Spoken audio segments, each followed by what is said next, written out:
पापा ने डिसीजन लिया था स्कूल जाना बंद, अब तो स्कूल नहीं जाएगी।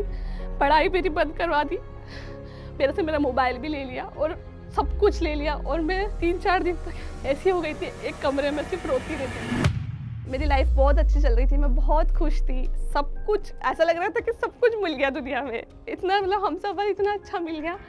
उसके बाद मार्च में ऐसा लगा कि मेरी लाइफ थम गई।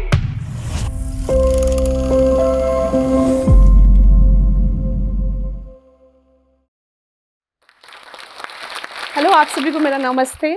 मेरी जर्नी की शुरुआत करने से पहले मैं जोस्टोक की पूरी टीम को दिल से थैंक यू बोलना चाहती हूँ, जो उन्होंने मुझे यहाँ पर बुलाया और मेरी स्टोरी शेयर करने का मौका दिया। मेरा नाम है महक मंसूरी, मैं मध्य प्रदेश शाजापुर छोटे से डिस्ट्रिक्ट से रहने वाली हूँ और अब मेरा नाम है महक सिसोदिया।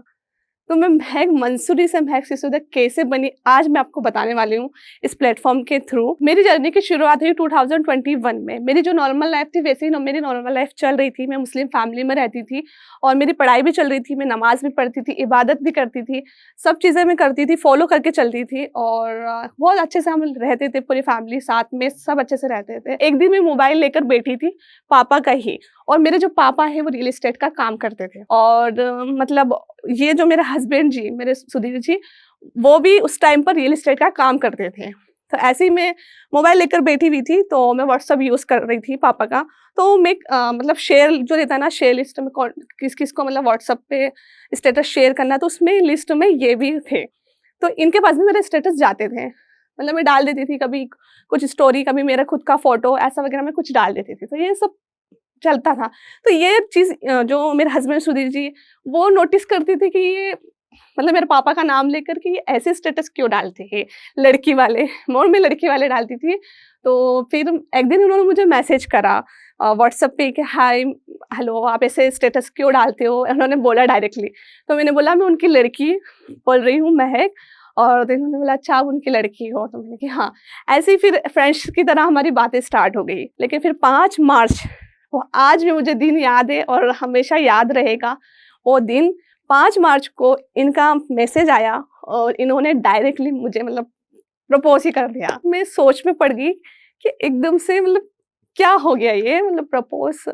और उस टाइम मेरे मन में एक ही चीज़ चल रही थी, एक ही ख़्याल चल रहे थे कि आगे ये रिश्ता तो कभी मतलब फैमिली वाले तो एक्सेप्ट करेंगे नहीं। और मेरे मन में भी हल्की सी अट्रैक्शन थी, लेकिन पूरी अट्रैक्शन नहीं थी। उसके बाद फिर मैंने सोचा, मैंने इनसे टाइम माँगा, मुझे थोड़ा-सा आप टाइम दो। उसके बाद ऐसे ही क चलता रहा कंटिन्यू। फिर मैंने इनसे एक बार मैंने मैसेज करा इनको कि मैं आपसे शादी करना चाहती हूँ। मैंने डायरेक्टली ऐसे ही बोल दिया कि मैं आपसे शादी करना चाहती हूँ। तो फिर इन्होंने बोला कि पक्का डिसीज़न है तुम्हारा ये, और ऐसे कैसे एकदम से आप तुम मुझे शादी का बोल रहे हो? तो रिलीज़न को बीच में हटाकर मैंने बोला कि नहीं, मुझे शादी तो आपसे ही करनी है और देखेंगे जैसा भी होगा, जो भी होगा वो मुझे पता नहीं, लेकिन मुझे आपसे शादी करनी है। तो आप आगे इसी रिश्ते को इसी सोच से लेकर चलेंगे और अपन। ये भी बहुत खुश हो गया। ऐसे फिर कंटिन्यू चलता रहा। चलने के बाद फिर 2023 में हमने मतलब मेरी लाइफ बहुत अच्छी चल रही थी, मैं बहुत खुश थी। सब कुछ ऐसा लग रहा था कि सब कुछ मिल गया दुनिया में। इतना मतलब हमसफ़र इतना अच्छा मिल गया। उसके बाद मार्च में ऐसा लगा कि मेरी लाइफ थम गई। मार्च के टाइम पे ऐसा लगा कि मेरी लाइफ थम गई। क्यों थम गई? क्योंकि घर में पता चल गया था इनके बारे में। रात के 12 बज रहे थे और हम सब टीवी देख रहे थे। मेरी दीदी भी ससुराल से घर पर उनको लेकर आ गए थे। तो हम लोग टीवी देख रहे थे। टीवी देखने के बाद टीवी देख रहे थे, सब लोग, मम्मी भी बैठे थे, मैं भी वहीं बैठी थी, दीदी भी वहीं बैठे थे, भाई भी वहीं था और पापा डायरेक्टली आके उन्होंने टीवी बंद कर दी। और हमने बोला आपने टीवी क्यों बंद करी? हम टीवी देख रहे हैं। तो उन्होंने बोला मुझे बात करनी है सबसे। तो मैंने बोला क्या हुआ? तो उसके बाद तो हम सबको उन्होंने बिठाया वहाँ पर और मेरे पास पापा आकर बैठे और पापा ने डायरेक्टली मुझे मतलब कुछ भी ऐसा-वैसा घुमा-फिराया नहीं, वो डायरेक्ट मुझे बोल दिया कि तू उस लड़के से क्यों बात करती है? तो मैंने कि कौन? कि मैं जिसके साथ काम करता हूँ और उसका नाम ये है सुधीर, और उससे तू बात करती है उस सिसोदिया से, तो तू क्यों बात करती है? और उसके बाद एक गड़बड़ ये हो गई थी कि मेरी दीदी को पता था, मतलब मेरी दीदी ने मैसेज वगैरह देख लिए थे। उसको मौका मिल गया, मौका मिलने पर उसने वहाँ पर सब बता दिया कि हाँ, ये उससे बात करती है। और कन्फर्म हो गया, वो चीज़ कन्फर्म नहीं हो पाती तो और कन्फर्म हो गई वहाँ पर वो चीज़। उस टाइम पर मेरा मतलब पापा ने डिसीज़न लिया था स्कूल जाना बंद, अब तू स्कूल नहीं जाएगी। पढ़ाई मेरी बंद करवा दी। पढ़ाई करवाने के बाद मेरे से मेरा मोबाइल भी ले लिया और सब कुछ ले लिया और मैं 3-4 दिन तक ऐसी हो गई थी, एक कमरे में सिर्फ़ रोती रहती थी। बस रोती रहती थी क्योंकि इनसे बात हो नहीं पाती थी। इनसे बात हो नहीं पाती थी तो रोती रहती थी, सिर्फ़ लाइफ़ थम गई है, सब खत्म हो गई है। ऐसा लगा कि अब आगे भी कुछ नहीं है, पीछे भी कुछ नहीं है, यही रहना है। उसके बाद ऐसे चलता रहा, 3 से 4 दिन बीत गए, 3 से 4 दिन के बाद पापा ने बोला कि अब रिश्ता देखते हैं अपनी लड़की के लिए, मतलब मेरे लिए रिश्ता देखते हैं, अब अपनी लड़की ज़्यादा बड़ी हो गई है और ज़्यादा समझदार हो गई है। और हमारी सिटी के अंदर ही लड़का देखने के लिए सब गए थे, मेरा भाई और मैं, हम घर पर ही थे। हम दोनों घर पर ही थे। उस टाइम पर मुझे मौका मिला बाहर जाने का, इन तक बात पहुँचाने का। इनका क्या, इनको तो कुछ पता ही नहीं चला कि घर में हुआ क्या है, महक का मैसेज क्यों नहीं आ रहा है, इनको कुछ नहीं पता और मैं टेंशन में थी, ये घबरा गए होंगे, इनको पता नहीं क्या घर में चल रहा होगा। फिर मेरे उस टाइम मेरे एक फ्रेंड थी, जिसने मुझे बहुत सपोर्ट करा, बहुत साथ दिया। मैं उसके पास गई, उसके पास जाने के बाद मैंने उसको सारी चीज़ें बताई और उसने उसका कॉल लेकर तुरंत मैंने इनको कॉल कर कर सब चीज़ बता दी। हमने यही सोचा था कि घर में सभी से बात करेंगे कि वो शादी के लिए एग्री हो जाए, हम दोनों की शादी के लिए एग्री हो जाए। लेकिन जब घर में वो माहौल बना था ना, तब मुझे लग गया था कि ये चीज़ पॉसिबल ही नहीं है। 19 मार्च का वो दिन था, आज भी मुझे याद है और उस टाइम हम लोग निकल गए थे घर से और मैं घर से कैसे निकली, मैं जब घर से निकल रही थी ना, उस टाइम कुछ भी समझ में नहीं आ रहा था। मैंने लास्ट टाइम मेरी मम्मी को देखा, लास्ट टाइम मेरी मम्मी को देखा और आज भी वो लास्ट टाइम वाली ही मम्मी दिखती है।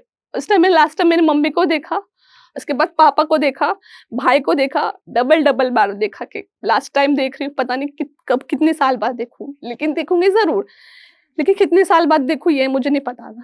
लेकिन फिर भी मैं मेरी लाइफ को बहुत सोच समझ कर डिसीज़न लेकर हम दोनों ने वहाँ से हम लोग निकल गए। फाइनली वो मतलब दिन आया, जिस दिन हमारी शादी थी और हमारी शादी हुई थी मई में, 27 मई को हमारी शादी हुई थी रजिस्टर्ड और हम दोनों को लेकर गए। उसके बाद लेकर जाने के बाद हमने साइन करे वहाँ पर। इन्होंने मैंने साइन करने के बाद मेरी वहाँ पर सब कुछ पूछा मुझसे, फिर मैंने सब कुछ मेरा बताया। मतलब मेरे इतने ज़्यादा स्टेटमेंट हुए ना, मैंने सब कुछ बताने के बाद फाइनली हम दोनों की शादी हो गई। नेक्स्ट डे हमारे हाथ में सर्टिफिकेट आ गया। इंदौर आने के बाद और उस टाइम पर हमारे पास कोई पैसे नहीं थे। जब हम इंदौर आए थे ने हम उन्होंने हमारी टिकट कर दी थी और हम लोग वहाँ पर आए, हमारी जेब में सिर्फ 70 रुपए थे। मेरे सुधीर जी, मेरे हस्बैंड की जेब में सिर्फ 70 रुपए थे और उसी में हमें एडजस्ट करना है। उस टाइम पे रिश्तेदार भी साथ नहीं देते। उस टाइम इन्होंने बहुत कोशिश करी, इधर-उधर फ़ोन करने की, हेल्प लेने के लिए कोशिश करी, फ्रेंड्स को फ़ोन लगाया। हम जब वहाँ पर आ गए थे, फिर इनके एक रिश्तेदार के घर हम ऐसे ही पहुँच गए डायरेक्ट, चलो चलते हैं वहाँ। वहाँ पर जाकर देखा कि वो लोग अंदर थे और बाहर से ताला लगा था। हम लोग कन्फ्यूज़ थे कि ये क्या? अंदर से पायल की आवाज़ आ रही थी, टीवी चलने की आवाज़ आ रही थी और बाहर से ताला लगा था और उनको पता चल गया था कि ये लोग आने वाले हैं इंदौर और उनको ये आइडिया था कि है घर तो अपने आ सकते, तो उन्होंने ये काम करा, वहाँ पर लॉक लगा दिया बाहर। जब हम वहाँ पर गेट पर खड़े थे ना, तो जब समझ में आया कि बुरे वक़्त में कोई साथ नहीं देता है, कोई साथ नहीं देता। उसके उसके बाद इनका एक फ्रेंड का कॉल आया, वो बहुत मतलब हमारे लिए लकी था, ऐसा था कि भगवान भगवान जी आ गए। उसके बाद इन्होंने मतलब फ़ोन उठाकर उसको बोला कि ऐसी-ऐसी सिचुएशन है, फिर वो उसको हमें उसके घर ले गए और वो भी एक ही रूम में रहते थे, वो भी 2 थे, एक रूम के अंदर रहते थे और उनकी फ्रेंड थी, एक वो थे, वो उनके घर मतलब रूम पर हमें ले गए। हम वहाँ पर 1 महीना रहे, उसके बाद इन्होंने इधर-उधर से फ़ोन लगा के थोड़ा बहुत 4000 5000 का मतलब करा थोड़ा बहुत कि कोई हेल्प कर दे, तो थोड़ी बहुत हेल्प करने के बाद हमने हमारा रूम रेंट से लिया इंदौर में। उसी बीच में हमने हमारा यूट्यूब चैनल को स्टार्ट कर लिया था और हम ऐसी वीडियो डाल रहे थे नॉर्मली। वीडियो डालने के बाद कोई रिस्पॉन्स नहीं आ रहा था, कुछ भी व्यू नहीं आते थे, बस हम लोग सिर्फ़ डालते थे। उसके बाद जब हम लोग यहाँ पहुँच गए थे, इंदौर जब हम आ गए थे, उसी बीच में हमारी एक वीडियो जो थी वो वायरल चली गई। वायरल जाने के बाद उस वीडियो से हमको वॉच टाइम मिला, सब्सक्राइबर मिले, प्यार करने वाले मिले। उस वीडियो से बहुत हमें मतलब सपोर्ट मिला जब वो वायरल हो गई। वायरल होने के बाद उससे हमारा चैनल मोनेटाइज़ हो गया। मोनेटाइज़ होने के बाद फिर हमें पब्लिक पहचानने लगी कि ये कौन है, क्या है। तो फिर से पब्लिक ने, जब पब्लिक को पता चला कि ये लोग हैं, तो उस टाइम पर पब्लिक ने भी हमारे को फाइनेंशियली सपोर्ट करना स्टार्ट कर दिया था। उस टाइम हमारा चैनल भी मोनेटाइज़ हो गया, पब्लिक ने भी फाइनेंशियली सपोर्ट करने चालू कर दिया था। सच में बहुत सपोर्ट करा उन लोगों ने। उसके बाद ऐसे ही हमारी मतलब लाइफ़ चलती रही, मोनेटाइज़ हो गया, हम वीडियोज़ फिर और डालने लग गए, अच्छे कंटेंट देने लग गए, अच्छे कंटेंट देने लग गए। उसके बाद ऐसे ही हमारी वीडियोज़ चलती रही। हमारी जो गृहस्थी होती है उससे सेट करने के बाद हमने बीच में हमारी एक्टिवा को परचेज़ कर लिया, खुद की पर्सनल। बहुत खुशी हुई थी क्योंकि इतना स्ट्रगल करने के बाद हम इंदौर सिटी में पैदल चलते थे, तो हमें गाड़ी की बहुत ज़रूरत थी। उसके बाद हमने एक्टिवा परचेज़ करी, करने के बाद फिर ऐसे ही मतलब चलती रही लाइफ़ आगे। ऐसे ही 1 साल बीत गया।